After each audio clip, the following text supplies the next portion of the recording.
waiting for this moment for a very long time, since March 2015, I think, when I committed. I've been waiting for this moment to sign my letter, my national letter of intent for a long time. So it's an amazing feeling. So you committed during your sophomore season? Yes, sir. Yes, sir. So what was it about USC so early that you knew, it's like, you know what, I know I'm going to be a Trojan. This feels real good. Man, I went up to their campus, felt the environment and the welcoming of their campus, talked to their coaches a little bit, well, a lot actually. How were you so confident so early, a couple of years ago, that you knew you were going to be a Trojan? I've always been a USC fan ever since I was a younger kid, and the coaching staff, they welcome me in, all the players, they welcome me in at such an early age of me being in my sophomore year, and it was hard to say no. They call USC tailback U because they just cranked out so many great running backs who go on to the NFL, right? So I know this is a special moment. You're going to be a USC guy, but in the back of your mind, you feel like this is a great, launch pad into the NFL because they're such a great program and they have such great running backs that have come through that program. Do you think, the NFL could be on the other side of after your USC days are done?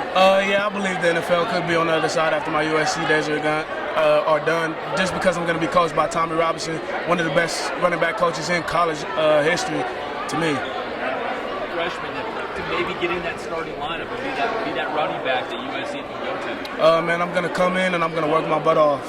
That's pretty much it. I'm going to try to outwork the other running backs.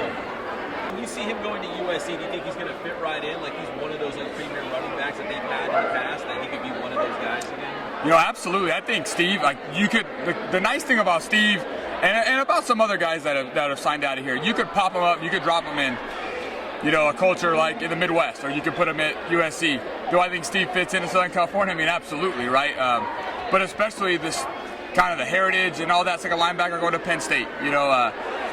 It's awesome. And selfishly speaking, we get to drive, an hour and some change to go watch him play.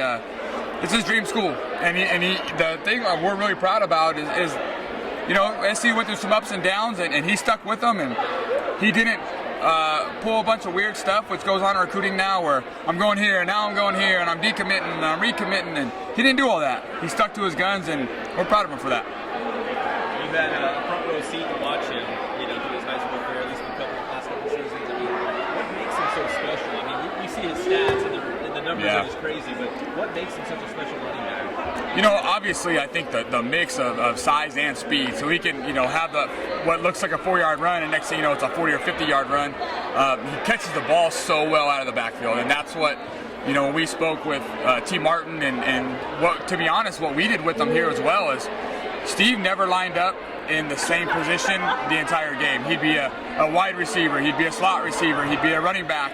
He can really do it all, and I think that's what makes him so versatile. I think that's one of the huge things why he wasn't just a run-of-the-mill big running back. I mean, he's 205 pounds, all of 6% body fat or something. So the fact that he can catch the ball in the backfield, outrun people, and then he can get in there and pound out those tough yards multiple times this year. And in all of our close games, he had over 30 carries and played defense. So it's going to be exciting. I think he's going to get on the field real soon.